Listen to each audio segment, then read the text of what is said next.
හරි. ඊළඟට ඔයාලට කියනවා එන්න 2006 ප්‍රශ්නෙට. 2006 ප්‍රශ්නෙට. 2006 ප්‍රශ්නෙට එන්න. 2006 ප්‍රශ්නෙට. කියනවා මෙන්න මෙහෙම කතාවක්. හරි. කියනවා 10යි ms ඍණ එක්ක ප්‍රවේගයක් kms ඍණ එක්ක වලින් දැක්කොත් කොහොමද එන්නේ කියලා. මේ 10යි ms ඍණ එක්ක ප්‍රවේගයක් kmh ඍණ එකෙන් දැක්කොත් කොහොමද එන්නේ කියලා තමයි දැන් කියන්න යන්නේ. හරිද? ඔයාලෝක කලින් හැදුවා නේද? 10යි ms ඍණ එක kmh වලින් h ඍණ එක වලින් දැක්කොත් දැන් මේක මම මොකද්ද කියලා තියෙන්නේ? මේක කඩා ගන්න. ඔය කියන්නේ මොකද්ද? මීටර් 10 බැලීම තත්පර 1 කියන එකනේ. ඔය කියලා තියෙන්නේ. මේ තත්පර උඩට යද්දී s ඍණ එකක් වෙලා යන්නේ. එහෙනම් මීටර් 10 බැලීම තත්පර. දැන් මේකේ උඩ තියෙන දුර හදාගන්න කිලෝමීටර වලට පහළ තියෙන තත්පරය හදාගන්න පැය වලට. එච්චරයි කරන්න තියෙන්නේ. මීටර් කිලෝමීටර් කරන්න නම් මොකද්ද කරන්න ඕනේ? මම 1000න් මීටර් කිලෝමීටර් කරන්න මොකද? මීටර් සහ කිලෝමීටර් අතර තියෙන පරතරය කීයද? 1000යි. නේද? 1000යිනේ පරතරය තියෙන්නේ. හරි. දැන් මීටර් වලට කිලෝමීටර තියෙන පොඩ්ඩයිනේ. එහෙනම් මෙතෙන් දෙන්නේ 1000න් බෙදෙනවා. කිලෝමීටර වලට මීටර් ගොඩක් තියෙනවනේ. එහෙනම් මෙතන 1000න් ගුණ වෙනවා. එහෙම මතක තියාගන්න. ඒක තමයි ලේසිම ක්‍රමය. හරි. මේක තමයි ලේසිම ක්‍රමය. මේක අතර තියෙන අගය ලියාගන්න. මේක කරපුවම හම්බෙන්නේ පොඩි අගයක්නේ. මීටර එකකට කිලෝමීටර තියෙන පොඩ්ඩක්නේ. හැබැයි කිලෝමීටරට මීටර ගොඩක් තියෙනවා. එතකොට ගුණ වෙනවා. මෙතෙන් දෙවෙන්නේ බෙදෙනවා. හරි. හරි. දැන් මීටර 10 එහෙනම් කීයෙන්ද බෙදන්න ඕනේ? 10 බෙදන්න ඕනේ අපි 1000න්. ඔන්න දැන් මේක කිලෝමීටර වුණා. ඔන්න දැන් උඩ පදේ හරි. ඊට පස්සේ පැය තියෙන එකක් තප්පර තියෙන එකක් පැය කරගන්න මොකද කරන්න ඕනේ? තප්පර සහ පැය අතර තියෙන සම්බන්ධය කීයද? පැයකට තප්පර කීයක් තියෙනවද? 3600. එහෙනම් මේ දෙක අතර පරතරය කීයද? 3600යි. මේ බලන්නකෝ. තප්පරයකට පැය තියෙන්නේ පොඩ්ඩයිනේ. එහෙනම් මෙතෙන්දි බෙදෙනවා. හැබැයි පැයකට තප්පර තියෙනවනේ ගොඩාක්. එහෙනම් මේක 3600ෙන් වැඩි වෙනවා. දැන් ඔයාලට කරන්න ඕනේ මොකද්ද? තත්පර තියෙන එකක් පැය කරන්න ඕනේ. පැය කරන්න නම් මොකද්ද කරන්න ඕනේ? මේ තත්පර තියෙන එකක් පැය කරන්න නම් 3600ෙන් මොකද්ද කරන්න ඕනේ? 3600ෙන් මොකද්ද කරන්න ඕනේ? බෙදන්න නේද ඕනේ? එහෙනම් අපි බෙදමු තත්පර එකක්නේ පැය කරන්න නම් 3600ෙන් බෙදන්න. තේරෙනවද? 3600ෙන් බෙදන්න. දැන් මේක සුළු කරලා ගන්න. මහ එකක් නැහැ නේ. ඔන්න මේ බලන්න. 10 බෙදීම 1000 බෙදීම 1 බෙදීම 3600 ඔයාලගේ විදිහට මම මේ යන්නේ. දැන් මේක පරස්පරයෙන් ගන්න ඕනේ. බෙදීමක් තියෙද්දි ගුණ කිරීමක් කරගන්න. 1000 ගුණ කරන්න ඕනේ 3600 බෙදීම 1. එහෙනම් වෙන්නේ 10 ගුණ කිරීම 3600 බෙදන්න ඕනේ 1000 නේද? උත්තරේ කීයද? උත්තරේ කෙලින් දීලා නැහැ. ඉතින් කමන්නේ නැහැ. මේ 3600 එන්නේ කීය ගුණ කිරීම කීයද? 60 ගුණ කිරීම 60. 60 වරක් 60ට 3600ක් එන්නේ නේද? එහෙනම් උත්තරය අංක 1. මේ 3600 වෙනුවට 60 ගුණ කිරීම 60 දීලා. ඉතින් මේක ගුණ කරලා තියෙන 3600. අවුලක් නැහැ. ඔක තමයි උත්තරේ. දැක්කද ඒක ගන්න විදිහ හිතන්න හරි. මේක මම පළවෙනි මොකද්ද කරේ? මේක කඩාගත්තා. මේක කැඩුවා 10යි මීටර බෙදීම තත්පර. මේක අදහස ඒකනේ. ඇත්තම අදහස ඒකනේ. ඒකල මේක කන්වර්ට් කරා උඩ පදේ කන්වර්ට් කරා කිලෝමීටර වලට යට පදේ කන්වර්ට් කරා පැය වලට. එච්චරයි කරේ. එහෙම තමයි ඒ ගණන් හදන්නේ. මම කලින් ගානකොත් එහෙම ඇදුවා. ඒ ගානෙම අනිත් පැත්ත තමයි කලින් තිබ්බේ. මෙතන තියෙන දැන් ms ඍණ එක kms ඍණ එක කරන්නනේ. එතෙන්ද තිබ්බේ kms ඍණ එක ms ඍණ එක කරන්න. බලන්න කලින් ගානක් තිබ්බ කලින් වීඩියෝ එක ඇති. ඇති නෙමෙයි තිබ්බා. තියෙනවා. බලන්න. ඉතින් කොම අවුරුදු වල එකම විදියට අහනවා ඉතින්. එහෙම තමයි. ඔය පේපර්ස් හදන්න. ළමයින්ට කරන්න දෙන්නවා මැජික් කාර්යය නෙමෙයි නේ. ඒක නිසා ළමයි ඒවා ප්‍රැක්ටිස් කරලා යන්න ඕනේ. ඒක කලින් අවුරුදු වල පේපර්ස් එක තරම් යාළඟ තියෙනවනේ. හරි. දැන් ඕවලාකාර පතයක ගමන් කරන මෝටර රථයක වේගය නිරන්තරවම 30යි km ශ්‍රේණියක එහි වේගමානය සටහන් වී අර ගානමයි. මම එදා ක්ලාස් එකේදී කියලා දුන්නා මේ. ඕවලයක් කියන්නේ රවුමක්නේ. රවුමක්. ඉතින් ඒක හරියටම රවුම්ද එහෙම ගා හිතන්න ඕනේ නැහැ. හරි. මෙන්න මෙහෙම මාර්ගයක් තමයි වෙ තියෙන්නේ. හැම වෙලේම මේකේ වේගය නම් කීයද යමාක් වෙලා තිබ්බේ? 30යි km ශ්‍රේණියක නේද? km ශ්‍රේණියක තමයි අපි මාක් වෙලා තිබ්බේ. මෝටර රථයේ චලිතය පිළිබඳ ප්‍රකාශ කිහිපයක් පහත දැක්වේලු.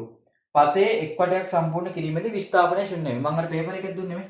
පතේ මෙතන ඉඳන් පටන්ගෙන ආයෙත් මෙතෙන්ට මෙද්දි විස්ථාපනය ශුන්‍ය. ඒක හරි. ඒ හරි. කොහොමත් හරිනේ. ඒක වල දන්නවා.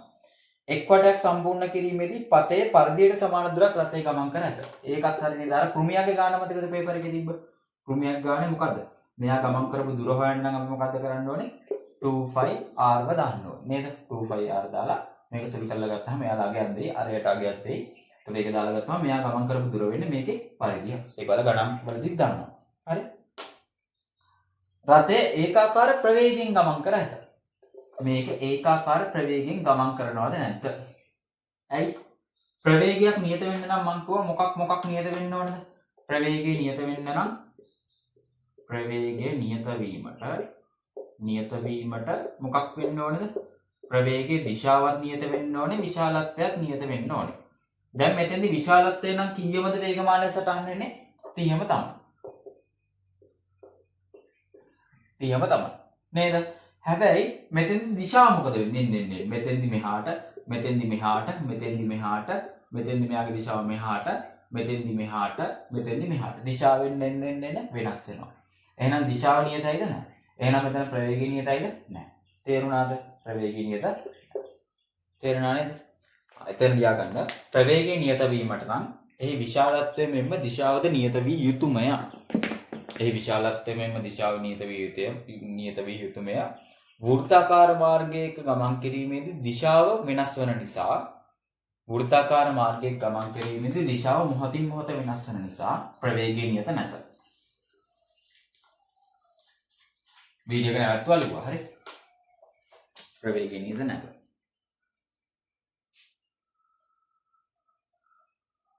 දෙදස් හතනේ අපි එන්නේ. 2009 ප්‍රශ්නෙට එන්නකො. 2009.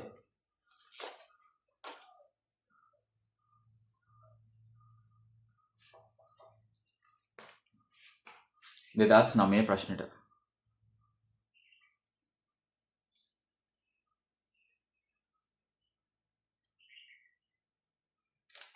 ඒක කියනවා මෙන්න මෙහෙම කතාවක්.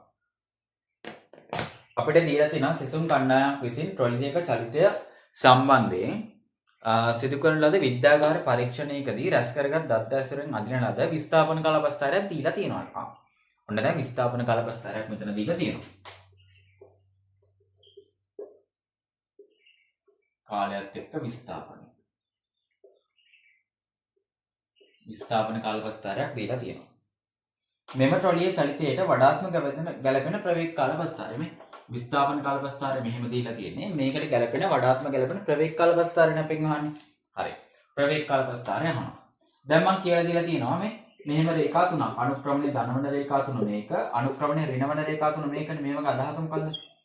පළවෙනි එක අදහස අනුක්‍රමණය නියතයි. මෙතෙන්දී අනුක්‍රමණය එන්න වැඩි වෙනවා. මෙතෙන්දී අනුක්‍රමණය එන්න අඩු වෙනවා. අඩු වෙන්නේ මතකයිනේ මම කිව්වා. මෙතෙන්දී අනුක්‍රමණය එන්න අඩු වෙන්නේ. මෙතෙන්දී අනුක්‍රමණය නියතයි. මෙතෙන්දී අනුක්‍රමණය නියතයි. දෙක. අනුක්‍රමණය නියතයි. මෙතෙන්දී අනුක්‍රමණය එන්න වැඩි වෙනවා නෙමෙයි අඩු වෙනවා. මෙතෙන්දී අනුක්‍රමණය එන්න අඩු වෙනවා. මේ බෑවුම අඩු වෙනවානේ. මෙතෙන්දී අනුක්‍රමණය එන්න වැඩි වෙනවා. හරි. අනුක්‍රමණය එන්න වැඩි වෙනවා. දැන් ඔතෙන්දී දීලා තියෙන මොන කාලපස්ථාරයක්ද? විස්ථාපන කාලපස්ථාරය. විස්ථාපන කාලපස්ථාරයක් දීලා තියෙන්නේ. අනුක්‍රමණය එන්න මොන වෙන රේඛාවද දීලා තියෙන්නේ? අනුක්‍රමණය එන්න මොන වෙන රේඛාවද? එන්න අඩු නේද වෙන්නේ? අනුක්‍රමණය එන්න අඩු වෙන රේඛාවක් තමයි දීලා තියෙන්නේ. මේ බෑවුම එන්න අඩු වෙනවා කියන්නේ අනුක්‍රමණය එන්න අඩු වෙනවා. හරි. එහෙනම් ප්‍රවේගයත් මොකද්ද වෙන්න ඕනේ? ප්‍රවේගයත් මොකද්ද වෙන්න ඕනේ? අනුක්‍රමණය අඩු වෙනවා නම් ප්‍රවේගයත් එන්න අඩු වෙන රේඛාවක් වෙන්න ඕනේ. නේද? ප්‍රවේගය එන්න අඩු වෙන රේඛාවක් වෙන්න ඕනේ. අන්තිමේදී මෙතෙන්දී අනුක්‍රමණය බිඳුවක්. මේ බලන්නකො. දැන් මෙතන මේක තිරස් වෙනවානේ මෙහෙම. මෙහෙම තිරස් වෙනවා කියන්නේ මෙතෙන්දී අනුක්‍රමණය කීයද? බිඳුවක්. හරිද?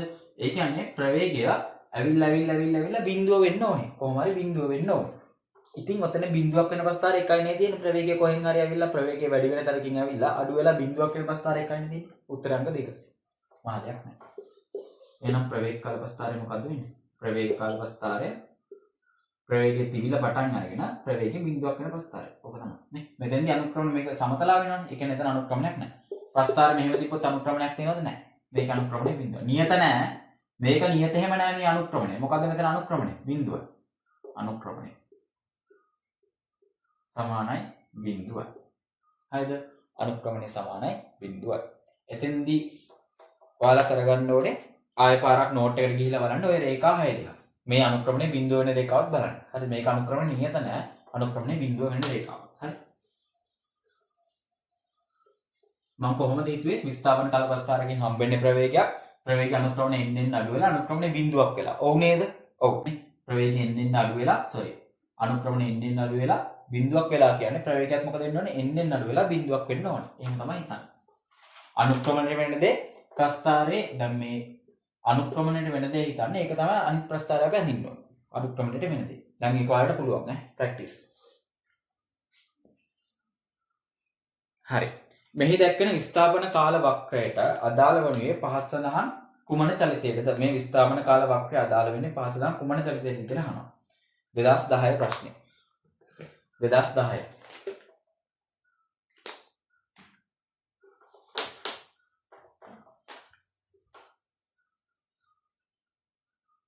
2010 ප්‍රශ්නේ. හරි. විස්ථාපන කාල වක්‍රය කොහොමද අපිට දීලා තියෙන්නේ? මෙන්න මෙහෙම. කාලයත් එක්ක විස්ථාපනය. විස්ථාපනය මනින්නේ මීටර වලින්, කාලය මනින්නේ තත්පර වලින්. හරි. මෙහෙම ගිහිල්ලා මෙහෙම එනවා නේද? මෙහෙම ගිහිල්ලා මෙහෙම එනවා. හරි. හරි. මේ බලන්නකො. දැන් ඉතින් ඔක කියවමු නේ. මෙතෙන්දී අනුක්‍රමණය නියත අනුක්‍රමණයක් තියෙන්නේ. මෙතෙන්දී අනුක්‍රමණය බිඳුවයි. ඔව් නේද? මෙතෙන්දී අනුක්‍රමණය බිඳුවයි. මෙතෙන්දී අනුක්‍රමණය මොකද වෙන්නේ? නියතයි. එහෙනම් විස්ථාපන කාල වක්‍රයක අනුක්‍රමණයෙන් හම්බෙන්නේ අපිට මොකද්ද? ප්‍රවේගයක්. රේඛාවක් ඇඳුවත් ඒක දාලා ප්‍රවේගයක්. එහෙනම් නියතයිනේ. ඒකට කලින් ප්‍රවේගය කියලා දාගන්න. ප්‍රවේගය නියතයි. මෙතෙන්දී මොකද්ද වෙන්නේ? ප්‍රවේගයේ බිඳුව. අනුක්‍රමණය බිඳින්න ප්‍රවේගයේ බිඳුව. අපෙන් අහන්නේ මොකද්ද? අපෙන් අහන්නේ මොකද්ද මේකෙන් අදහස කියලානේ. හරි බලන්න. ඒකාකාර ප්‍රවේගයෙන්ම නිශ්චලතාවයටපත් වීම. හරි නේද? ප්‍රවේගයේ බිඳුවක් වෙනවා කියන නිශ්චල වෙනවා. ප්‍රවේගය නියතයි කියන්නේ එකම ප්‍රවේගයෙන් යනවා. ඒකාකාර ප්‍රවේගය. උත්තරයක් දෙක. දැක්කද ඒව ගන්න විදිය? මහ දෙයක් නෑ. හරි. මහ දෙයක් නෑ. ඕක ප්‍රස්තාර කියවන්නේ ඔහොම. ඕවා ඉතින් පොතේ නෑ. මම දන්නේ නෑ. ඒ වුණාට ප්‍රශ්න වලට අහන්න.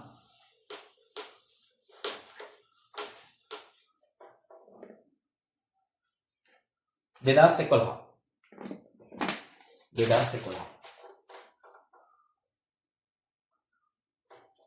2011 අහනවා මෙන්න මෙහෙම කතාවක්.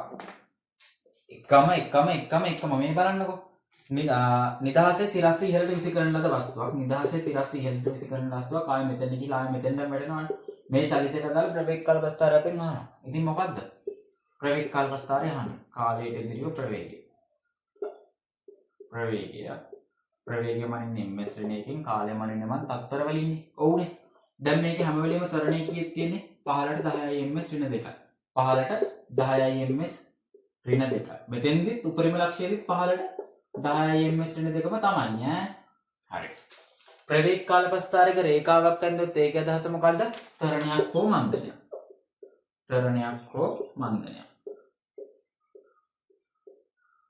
උඩට යන චලිතය.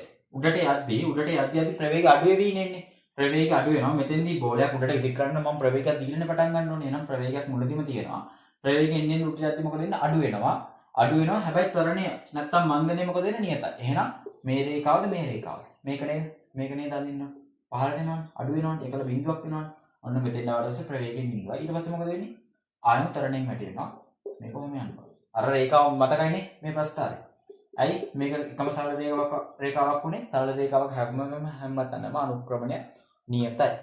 මෙහෙට අඩු වෙවි යන්නේ 10යි, මෙහෙට වැඩි වෙවි යන්නේ 10යි නිසා තමයි මේක සරල රේඛාවක් උනේ. හරි? කඩලා අඳින්න බෑ ඔක.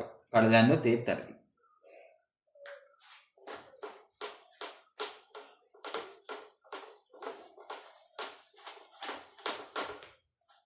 හරි. ඊට පස්සේ 2012 ගාන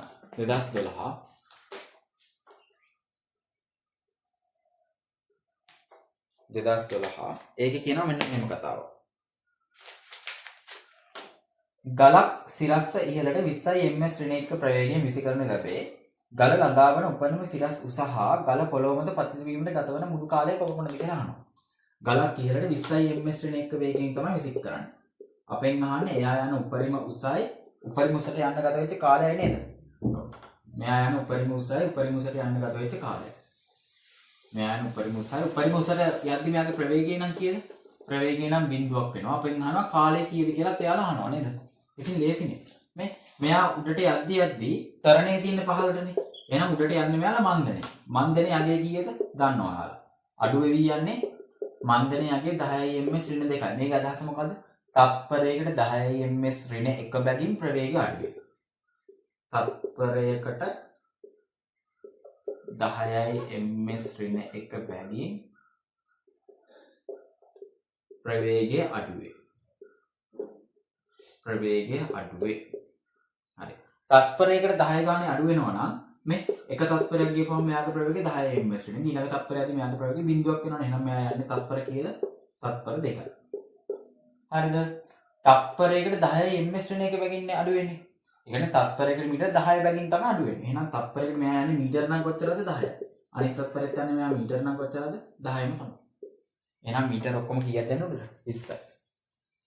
20යි. ගල පොළොව මතට පතිත වීමට ගත වන මුළු කාලය අහන්නේ නේ.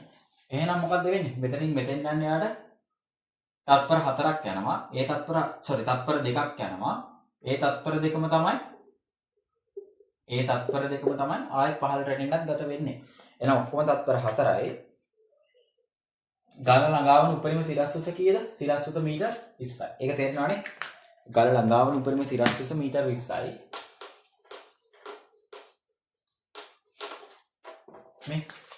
මෙතනින් පටන් ගත්තා 20යි ms ඍණ 1 ප්‍රවේගයෙන් ගල මෙතනින් නම් මෙතෙන්ට ගියා. හරි? තත්පරයකට මෙයාගේ ප්‍රවේගය 10 ගාන අඩු වෙනවා කියන්නේ එක තත්පරයක් යද්දී මෙයාගේ ප්‍රවේගය 10ක් වෙනවා. අනිත් තත්පරයේ යද්දී යාගේ ප්‍රවේගය බිඳුවක් වෙනවා. එහෙනම් මෙතනින් නම් උපරිම උසට යන ගත වෙන කාලය කියලා තත්පර 2යි. ආයෙ ගල පහළට වැටෙනවා නම් මේ තත්පර දෙකට සමාන කාලයක් තමයි මේ ගල පහළට වැටෙන්නත් ගත වෙන්නේ. එහෙනම් මුළු කාලය කීයද? මුළු කාලයේ තත්පර 4යි. මුළු කාලයේ තත්පර 4යි. හරිද? මුළු කාලයේ තත්පර 4යි. හරි. දැන් මුළු කාලයේ තත්පර 4යිනේ. එතකොට මෙයාගේ දැන් තත්පරයකට මීටර 10යි ms ඍණ 1. දැන් මේකේ අදහස මොකද්ද? 10 ms ඍණ 1 කියන්නේ 10යි මීටර බෙදීම තත්පර. එහෙනම් මෙයා තත්පරයකට මීටර කීයක් යනවද? 10යි. නේද? එහෙනම් තත්පර දෙකක් ගියොත් මෙයා මීටර කීයක් උඩට ගිහිල්ලාද? මීටර 20ක් ගිහිල්ලා. එහෙනම් යන යා උපරිම සිරස්වස කීයද? මීටර 20යි. උත්තරය අංක 2. මීටර 20ක් සහ තත්පර 4ක්. දැක්කද අහලා තියෙන විදිය? ඔය ගුරුත්ව තරණේ ප්‍රශ්න අහන විදිය. හරි? ඒවට හුරු වෙන්න. ඔය දැකලා යන්න. එච්චරයි. ඔයගොල්ලෝ විවරණය තමයි මේක. මන්දනේ 10යි ms ඍණ 2 අනුව තත්පරයකට 10යි ms ඍණ 1 බැගින් ප්‍රවේගය අඩුවීමයි. ප්‍රවේගය 10යි ms ඍණ 1 බැගින් ප්‍රවේගය අඩුවීම අනුව තත්පරයකට මීටර 10ක් ඉහළට යාමයි. හරි? ප්‍රවේගය 10යි ms ඍණ 1 කියන්නේ මොකද්ද? මේ ප්‍රවේගය මේ 10 ගාන අඩු වෙනවා කියන්නේ. එහෙනම් ප්‍රවේගය 10යි ms ඍණ 1. හරියට මේවා කියාගෙන ms ඍණ 1 ms ඍණ 2. හරි? මෙතන 10යි ms ඍණ 1 වෙන්න ඕන. ප්‍රවේගය 10යි ms ඍණ 1 අනුව තත්පරයකට මීටර් 10ක් ගමන් කිරීමයි. ඔය දෙකම උතරින් දැනගන්න ඕනේ. මෙතන ගානේ මාත් ගානේ කියන්න ඕන. ඒ මන්දනේ අපි 10 ms ඍණ 2 කියලා දානවා. මන්දනේ තරණේ එහෙම නෙමෙයි. මේක තමයි විවරණය.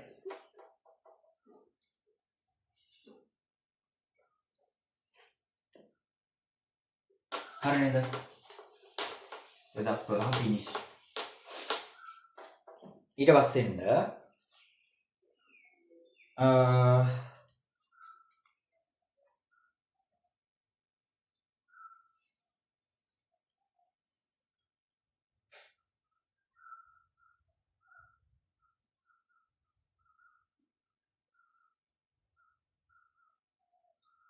විසි 9 වෙනි ප්‍රශ්නෙට 29 කියන්නේ උතන 2013.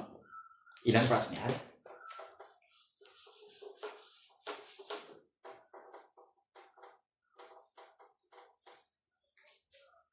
දෙදස් 13 වගේ. මිනිසෙකු සරල රේඛීය මාර්ගයක සිදු කළ චලිතයට අදාළ විස්ථාපන කාල ප්‍රස්ථාරයේ රූපය පෙන්වා ඇත. ඔන්න මේ විස්ථාපන කාල ප්‍රස්ථාරය දීලා තියෙනවා යාළුවා. කාලයට එදිරිව විස්ථාපනය. කාලයට එදිරිව විස්ථාපනය දීලා තියෙන විස්ථාපනය මනින්න මීටර වලින් කාලය මනින්න තත්පර වලින්. කාලය මනින්න තත්පර වලින්. හරිද? දීලා තියෙනවා මේක මෙහෙම යනවා මෙහෙම යනවා මෙහෙම එනවා නේද? මෙතන දීලා තියෙනවා 8යි කියලා. මෙතන දීලා තියෙනවා 8යි කියලා. මෙතන දීලා තියෙනවා 25. මෙතනගේ 25. මෙතනගේ 35 නේද දීලා තියෙන්නේ. ඔව්. මෙතනගේ 16. ඕක තමයි විස්ථාපන කල අවස්ථාවේ දීලා තියෙන්නේ. හරි? ගැන් ටික පේනවනේ? ඔව්. හරි. දැන් මේ චලිතයේ ප්‍රස්ථාරය හා සම්බන්ධ වැරදි ඒවා. දැන් මේ විස්ථාපන කල ප්‍රස්ථාරයේ රේඛා ඇඳලා තිනවා. මේ රේඛාවල අදහස මොනවද? ප්‍රවේගය. ඒක ලියා ගන්නවා පළවෙනිට. මේ මෙහෙම ගානක් හිතන විදිය මම මේ කියන්නේ. ප්‍රවේගය කියලා ලියා ගන්නවා. ඊට පස්සේ මේ අනුක්‍රමණය වලට මොකද්ද වෙලා තියෙන්නේ කියලා බලන්න. මෙතන මේ අනුක්‍රමණය මොකද්ද වෙලා තියෙන්නේ? නියත. නියත අනුක්‍රමණයක්. මෙතන අනුක්‍රමණය බිඳුවයි.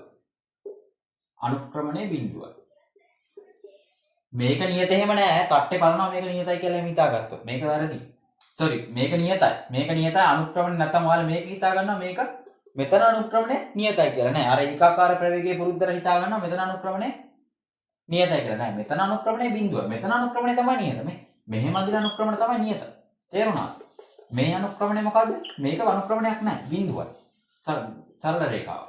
මේ පැත්තට. හරස් අතර යන සරල රේඛාව අනුක්‍රමණය බිඳුවයි. මෙතෙන්ද අනුක්‍රමණය කියදායි නියතයි. නියතයි. හරි. දැන් මේවා ඉස්සරහින් දාගන්න මේ වචනේ. මේ මෙතෙන්දී එහෙනම් මේ රේඛාව අදහස මොකද? ප්‍රවේගය නියතයි. මෙතෙන්දී ප්‍රවේගය කීයද? බිඳුවයි. ප්‍රවේගය කීයද? බිඳුවයි. මෙතෙන්දී ආයෙත් ප්‍රවේගය නියතයි. දැන් හිතන්න පටන් ගන්න. දැන් හරි. ඔහු පළමු තත්පර 8 තුල ත්වරණයකින් ගමන් කර ඇත මේ. නෑනේ. එයා පළවෙනි තත්පර 8 කොහොමද කියලා දෙන්නේ? නියත ප්‍රවේගයකින්. ත්වරණයකින් නෙවෙයි. එහෙනම් ඒක වැරදි. ඔහුගේ උපරිම වේගය 16 ms ඍණයක වේ. මේ 16 කියන්නේ විස්ථාපනයක් නේ. ඒක වේගයක් බොරු. වැරදි. ඔහුගේ මුළු විස්ථාපනය 16 මීටර වේ. මුළු විස්ථාපනය කියලා දෙන්නේ මේ ප්‍රස්ථාරය මෙතනින් පටන්ගෙන ආය මෙහෙම ගිහලා ආය මෙතෙන්ටම ඇවිල්ලා. එහෙනම් අන්තිමේදී විස්ථාපනය හිටපු තැනටම ඇවිල්ලා. විස්ථාපනය කීයද? බිඳුවයි. මුළු විස්ථාපනය කීයද? බිඳුවයි ඈ. 16ක් නෙමෙයි. ඔහු තත්පර 17ක් නිසලව සිට ඇත. මේ බලන්නකෝ. ප්‍රවේගයේ බිඳුවයි කියන්නේ දැන් මගේ ප්‍රවේගය දැන් මම ප්‍රවේගයක් තිබ්බොත් මෙහෙම ඉස්සරහට ඇදලා යනවා. ප්‍රවේගයේ බිඳුව කියන්නේ මම මෙතනම මෙහෙම ඉන්නවා. නේද? එහෙනම් තත්පර කොච්චරක් මම නිසලව ඉන්නවද? 25න් 8ක් අඩු කරන්නකෝ 17ක් ඔතෙන් එනවා. හරිද? තත්පර 17ක් මොකද වෙලා තියෙන්නේ? එයා නිසලව ඉඳලා තියෙනවා. එහෙනම් ඒක තමයි උත්තරේ. හරියන එක. හතරවෙනි උත්තරේ 2013 උත්තරේ 4. ඔතනයි 2014 ප්‍රශ්න මම පේපර් එකේ ඔයාලගේ හැදෙව්වා. පේපර් එකට දුන්නට මම ওই ප්‍රශ්නේ. එතකොට එන්නේ එතන ඔයාලගේ කළා තිබ්බා. විස්ථාපනයේ බිඳුවයි තලිතෝ මුළු දුර 200යි. හරි? ඒක ඔයාලට පුළුවන්. 2016 ප්‍රශ්නේ. 2016 හදුමු. අර කලින් වගේ චූටි ගාන. ඉච්චි ගාන.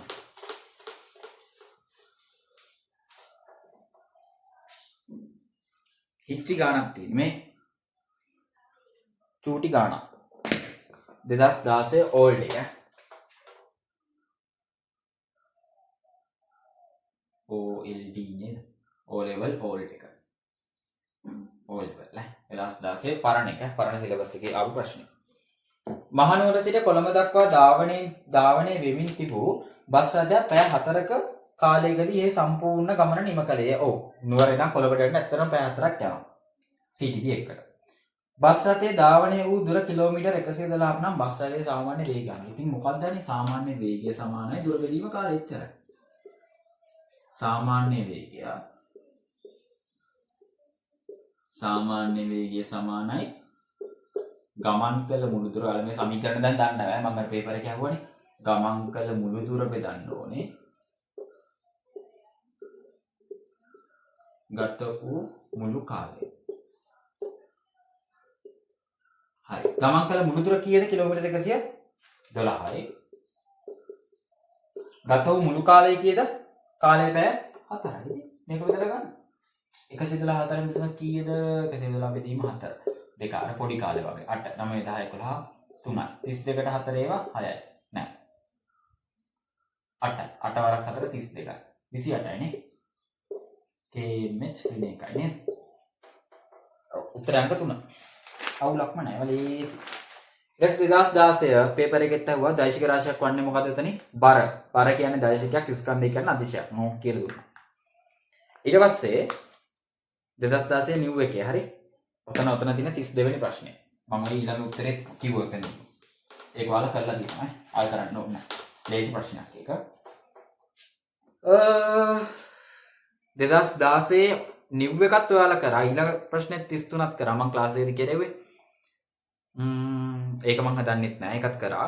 ඊට පස්සේ 34 වෙනි ප්‍රශ්නේ අර කෘමියාගේ චලිතය. මෙහෙම රවුමක් යද්දි කෘමියාගේ චලිතය පරිධිය දාලා දුර හොයන එක. ඊට පස්සේ තියෙන්නේ ඒක. නෑ. නෑ. ඉන්නකෝ. ඒක වෙනස්. 2017. ඒක හදා. ඒකත් මහ දෙයක් නෑ. මට පේන විදිහට පයිතගොරස් ප්‍රමේය දාන්න තියෙනවා. පයිතගොරස් ක්‍රියාවක් එතන තියෙන 2017. 2017 ඕලෙවල්.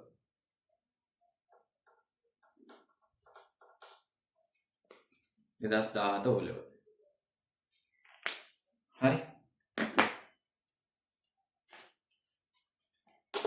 තිරස් බීමක් මත A ලක්ෂයට නැගෙනහිරින් B ලක්ෂයට මේ තිරස් බීමක් තියනවලු A ලක්ෂයට නැගෙනහිරින් තියනවලු B ලක්ෂය. කමන්නේ නැහැ මේ මැන්දට. B ලක්ෂයට උත්තරින් C ලක්ෂය. B ලක්ෂයට උත්තරින් C ලක්ෂය. B ලක්ෂයට උත්තරින් C ලක්ෂය. පිටයි කුඹියෙක් A හා AB BC සරල රේඛයේ මාර්ගය ඔස්සේ A සිට C ට ගමන් කරනවා. කුඹියා මෙහෙම ගිහිල්ලා මෙහෙම ඇවිල්ලා කෙලින්ම අතෙන්ට යනවා. AB සමානයි 3යිලු මීටර 3යිලු BC සමානයි මීටර 4යිලු. අපෙන් අහනවා එයාගේ විස්ථාපනය. ඉතින් මොකද්ද? ඔව් විස්ථාපනය අහන්න. විස්ථාපනය කියන මෙතන මම ඕක නෝට් එකේ දීලාත් හදේවා. නේද? 3 4 පයිතගොරස් ප්‍රමේයට අනුව මෙතන එන්නේ කීයද? මීටර 5යි. පයිතගොරස් ත්‍රිකයක් නේ ඔක. අනේ ඒවා වලට පුළුවන් නේ පයිතගොරස් ප්‍රමේය කියලා එකක් කියලා දෙනවා. හරිද? ඒකේ කියලා දෙනවා පයිතගොරස් ත්‍රික කියලා જાතියක්. හරිද? එහෙම කියලා දුන්නේ නැත්නම් ඔයාලගේ සර් ඒක කෑල්ල මග ඇරලා. හරි? මට නම් කියලා දුන්නා. මං කරේ ඔයාලගේ ඔය කරන සිලබස් එකේම තමයි. ඔයාලගේ කරේ. හරි? එතකොට දැන් නැත්නම් ඉතින් ඔක දාලා ගන්න AB වර්ගය සමානයි BC වර්ගය සමානයි AC වර්ගය. හරිද? මහ දෙයක් කෑවතන මෙතන 3A වර්ගය දාන 4A වර්ගය සමානයි AC වර්ගය කියලා අරගෙන 9යි 16යි එකතු කරපුවාම 25 වර්ගමූලය ගන්න. ඊට පස්සේ 5 තමයි එන්නේ. මම මේ ලේසියෙන් පට ගාලා ගත්තේ. හරි. මහ දෙයක් නෑ නේද? විස්ථාපන කීයට 5 මීටර. හැබැයි මෙයාගේ දිශාව කීයේ මොකක්ද දෙන්නේ? දිශාව ආරම්භක තැන ඉඳන් අවසාන තැනට තියෙන දිශාව. එහෙනම් මම ඔක උත්තර හරියටම තියෙනවා නම් කියන්න ඕනේ A සිට C දිශාවට කියලා. මේක තමයි හරිම උත්තරය. ලියන්න આવොත් ඔය විදිහට ලියන්න ඕනේ නැත්නම් ලකුණු හම්බෙන්නේ නැහැ. දවතන MCQ වගේ. ඒකට දිශාව දීලා නැහැ. කමන්නේ.